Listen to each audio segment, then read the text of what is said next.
개인적으로 안철수 의원과 박원순 시장 중에 미래 대통령감으로 여기는 분이 누구십니까? 뭐 이런 질문도 있고요. 예. 그 두 분은 예. 두 분 다 제가 별로 좋아하지 않는 스타일이에요. 좀 예민한 질문이 들어왔는데요. 대답을 잘 해주실 거라고 생각이 듭니다. 정치인으로서 안철수에 대한 생각과 패배한 정치인으로서 안철수에 대한 조언을 좀 해달라고 그러셨는데요. 네. 이제 정치인으로서의 생각은 끝났고요. 이제 안철수 의원에 대해서 이제 그분이 정치인이고 저는 아니에요. 되게 편하더라고요. 이 정치할 때는 맨날 을이에요. 근데 요새는 보니까 정치하는 사람들이 갑처럼 행동을 해서 문제인데, 정치하는 사람은 을일 수밖에 없어요. 우선 지역구에 가면 지역구에서 만나는 모든 사람에 대해서 을이에요. 표를 받아야 되기 때문에. 그리고 지역구가 아닌 곳에 가서도 우리 지역구에 아는 사람이 있는 분일 수도 있잖아요. 그러니까 무조건 을이에요. 일단 가면. 그럼 기자분들하고 대할 때도 무조건 을이거든요. 거기서 자칫 갑행세를 하다가는 아주 된통당하게 돼 있습니다. 그건 기자들이 절대 안 봐줍니다. 그러니까 전반적으로 국민과의 관계에서 보면 노상 을의 입장에서 생각을 하게 돼서, 제가 이제 지금은 갑은 아니지만 을에서는 풀려난 거 아닙니까? 그러니까 이제는 좀 마음대로 말해도 될 것 같다는 생각도 좀 들어요. 제가 좀 저보고 이제 정치하지 않는 작가 유시민으로서 또는 시민으로서 정치인 안철수에 대해서 좀 이야기를 해달라, 이렇게 제가 받아들이고 말씀을 드리죠. 예. 정치할 때는 안철수 씨에 대해서 굉장히 칭찬을 많이 했죠. 제가 훌륭한 분이시다, 정치를 뛰어드신 걸 감사히 생각한다, 정말 고맙다, 그런 얘기하고, 이제 대선 기간에 단일화 때문에 삐걱거릴 때 조금 제가 이제 싫은 소리도 조금은 했습니다. 뭐 민주당 쪽에서 이랬다 저랬다 하면서 막 미팅도 안 되고 이럴 때 둘이 경쟁하다가 어깨로 좀 밀었는데, 축구하다가 어깨로 좀 밀었는데 운동장에 들어 누워가지고 심판 보고 옐로카드 꺼내라고 하고 있는 형국이다, 뭐 그 정도 민 거 가지고 그냥 뭐 이런 얘기도 조금 하고 했습니다. 근데 이제 냉정하게 말씀을 드리면요, 지금 안철수 의원이 가는 길은 매우 험난한 길입니다. 그러니까 그 독자 세력화라는 것은 제가 개혁당, 국민참여당, 통합진보당의 이 기획을 통해서 시도했다가 다 실패한 일이고요. 그 전에 한겨레 민주당, 꼬마 민주당, 1988년 13대 총선 때부터 시작해서 지금까지 수도 없이 누군가 시도했던 사업이에요. 노무현 대통령도 한때 통추, 꼬마 민주당을 할 때 이 지역주의 청산, 세대 교체 이 주장을 하면서 김영삼, 김대중 양김에 맞서서 대들었다가 완전 망했잖아요. 그때도 선거에서. 그러니까 우리나라의 주요 선거에서 제3당이 안정적인 기반을 확보한 예가 없습니다. 그것도 아류정당이 아니고요. 자민련, 옛날 자민련 같은 새누리당 아류정당은 특정 지역에서 그렇게 한 경우가 있었지만, 전국적 기반을 가진 제3세력을 구축하는 데 성공한 예가 지난 30여 년의 정치 역사, 25년의 정치 역사에서 단 한 차례도 없었습니다. 이건 너무너무 어려운 일이에요. 정말 상당히 많은 국민들의 절대적인 지지가 없이는 해내기가 매우 어려운 일이라고 저는 생각해요. 저는 일단 어려운 길을 가는 분한테는 박수를 쳐드려요. 그 길이 어려운 길이기 때문에 일단 박수를 치고 봐야 돼요. 왜냐? 안철수 씨가 편한 길을 가려면 그냥 민주당에 입당하면 돼요.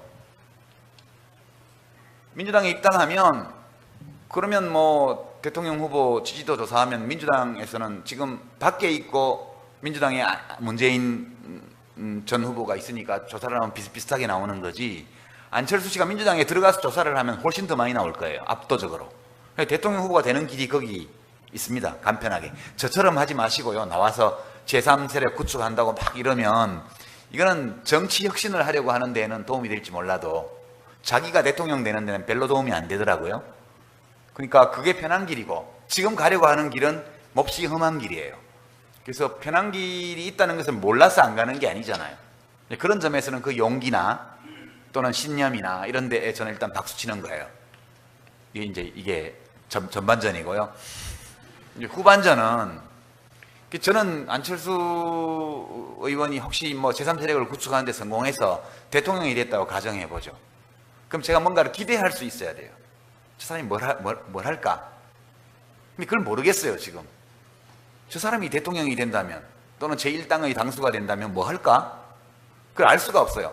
제가 안철수 의원의 의원되기 전에 뭐 강연록이라든가 저서라든가 이런 걸 다 봤는데 그걸 다 봐도 모르겠더라고요. 저처럼 정치 전문가가 다 읽어봐도 모르는데 국민들은 알겠어요? 뭔가 기대는 있죠. 기대는. 그렇지만 진짜 확고한 세력을 모으기 위해서는 뭘 하겠다는 게 분명해야 되는데 그게 앞으로 보여주시겠죠. 뭐. 아니면 말고 어쩔 수 없는 거죠. 네. 그런 두 가지의 상반되는 감정을 가지고 지금 저는 보고 있습니다. 근데 인간적으로는 진짜 안 됐어요.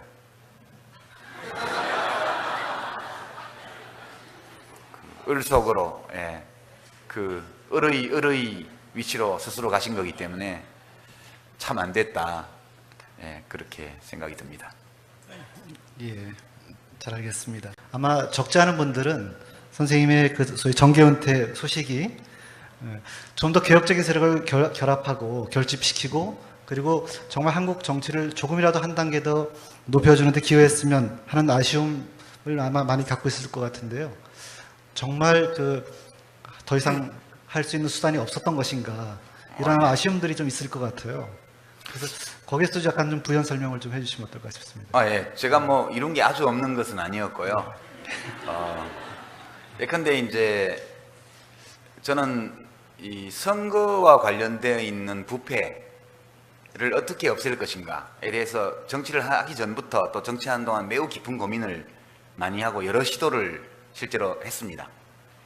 특히 이제 노무현 대통령이 2002년 대선 때 노무현 후보마저도 뭐 이 재벌에서 10억 원, 이 재벌에서 20억 원 이렇게 찔끔찔끔 저쪽에는 200억 주고 이쪽은 20억 주고 이런 식의 보험 들기식의 이제 자금을 간접적으로 받으셨단 말이죠. 나중에 밝혀진 걸 보면 이게 무엇 때문이었나 이렇게 생각을 해볼 때 결국은 공직선거에 나가면서 후보가 돈을 만들어야 된다. 이거는 국가의 지도자가 될 사람을 범죄의 구렁텅이로 밀어넣는 죄악이라고 저는 생각해요. 그래서 저희가 그때 희망 돼지라든가 뭐 이런 식으로 해서 많이 했지만 100억을 채 못 모았어요. 그래서 사람들이 살기도 힘든데 지지자들한테 300억씩 이렇게 모아달라 하는 건 좀 무리가 있겠다. 근데 어차피 그때 민주당이 선거가 끝나고 나서 선거자금 보전을 선관위에서 다 받았거든요. 국가에서. 근데 그 돈이 결국 노무현 대통령 후보의 지지자들이 후원해준 그 돈이 민주당으로 다 들어갔어요. 그리고 탄핵하는 데 사용이 됐습니다. 그래서 이거는 아닌 것 같다. 그래서 후원금으로 걷지 말고 꾸자 돈을. 그래서 펀드를 만들었죠. 제가. 이번 대선에서 보면 안철수 펀드도 있었고요. 문재인 담쟁이 펀드도 있었고요. 박근혜 대통령도 펀드를 했잖아요. 그럼 적어도 저한테 대한 감사의 언급 정도는 한번 그런 점도 있었고요.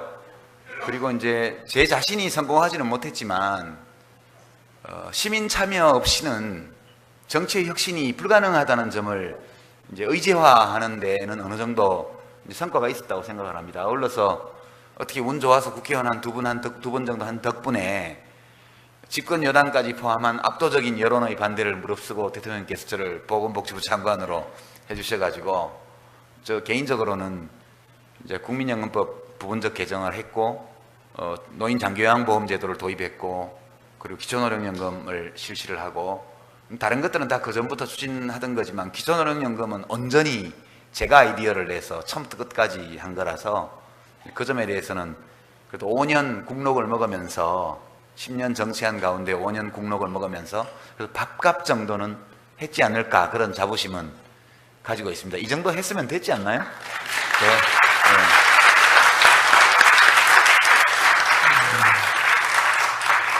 아마 질문의 요지는 다른 분들도 비슷한 질문을 하셨는데요. 한국에서 정치 개혁이 불가능하다. 현재 전망으로서는. 그래서 아무튼 그 길이 아니라 다른 식의 역할을 통해서 아니요. 정치 개혁이 불가능하다는 판단을 한 것은 아니고 내가 할 수 없다 그렇게 판단한 거죠. 나는 아닌 것 같다. 그죠? 그러니까 내가 할 수 없는 것과 그것이 불가능한 건 달라요. 나는 못했지만 다른 분은 할 수 있을지도 모른다는 생각을 했죠. 그리고 누군가가 또 해주기를 원하는 마음이 있고요. 정치개혁이나 정치혁신은 필요하고 국민들이 원하면 이루어질 거라고 봐요. 근데 그때 그럼 누가 누구를 통해서 그걸 할 거냐 할 때 적합한 사람이 나와야 그게 되는 거죠. 저는 일단 적합한 사람으로 인정을 못 받은 것 같다. 그렇게 인정을 하는 것이고요. 그리고 이제 저도 이제 주권자이고 투표권을 가진 시민이고 하기 때문에 또 글 쓰는 사람이고 이렇게 하니까 당연히 이 정치에 관심을 가지고 있고 또 정당의 당원이고 평당원이지만 당원이고 또 정치적 발언도 뭐 하고 싶은 말이 있으면 당연히 하겠죠. 또는 다른 정치적 행동을 할 수도 있죠. 직업으로서의 정치가 아닌 다른 형태의 정치적 행동을 할 수도 있고요. 그거는 여러분들에게 다 열려있는 것과 마찬가지로 저에게도 열려있는 공간이라고 생각을 합니다. 지금 뭐 정치 은퇴한 지 이제 2달 반밖에 안 됐는데 벌써 뭐 피켓 들고 1인 시위하러 다니고 이러면 너무 빠른 것 같아요. 그래서 좀 뜸 좀 들이고 제가 정치인이 아닌 시민으로서 작가로서의 이 존재 이전 이것이 어느 정도 확실히 되고 나면 이제 할 것 같아요. 지금 하면 전 보건복지부 장관 아무개, 전 국회의원 아무개 이렇게 얘기를 할 거 아니에요. 그러면 계속 직업 정치하는 사람으로 보이게 될까봐 지금 자숙하고 있는 중입니다. 개인적으로 안철수 의원과 박원순 시장 중에 미래 대통령감으로 여기는 분이 누구십니까? 뭐 이런 질문도 있고요. 그 두 분은 두 분 다 제가 별로 좋아하지 않는 스타일이에요.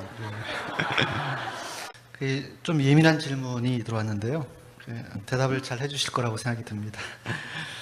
이 정치인으로서 안철수에 대한 생각과 패배한 정치인으로서 안철수에 대한 조언을 표를 받아야 되기 때문에. 그리고 지역구가 아닌 곳에 가서도 우리 지역구에 아는 사람이 있는 분일 수도 있잖아요. 그러니까 무조건 의리예요. 일단 가면. 그럼 기자분들하고 대할 때도 무조건 의리거든요. 거기서 자칫 갑행세를 하다가는 아주 된통당하게 돼 있습니다. 그건 기자들이 절대 안 봐줍니다. 그러니까 전반적으로 국민과의 관계에서 보면 노상 의의 입장에서 생각을 하게 돼서 근데 제가 이제 정치를 뛰어드신 걸 감사히 생각한다. 정말 고맙다. 그런 얘기하고 이제 대선 기간에 단일화 때문에 삐걱거릴 때 조금 제가 이제 싫은 소리도 조금은 했습니다. 뭐 민주당 쪽에서 이랬다 저랬다 하면서 막 미팅도 안 되고 이럴 때 둘이 경쟁하다가 어깨로 좀 밀었는데 축구하다가 어깨로 좀 밀었는데 운동장에 들어 누워가지고 심판 보고 옐로우 카드 꺼내라고 하고 있는 형 좀 해달라고 그랬었는데 이제 정치인으로서의 생각은 끝났고요. 이제 안철수 의원에 대해서 이제 그분이 정치인이고 저는 아니에요. 되게 편하더라고요. 이 정치할 때는 맨날 의리예요. 근데 요새는 보니까 정치하는 사람들이 갑처럼 행동을 해서 문제인데 정치하는 사람은 의리일 수밖에 없어요. 우선 지역구에 가면 지역구에서 만나는 모든 사람에 대해서 의리예요.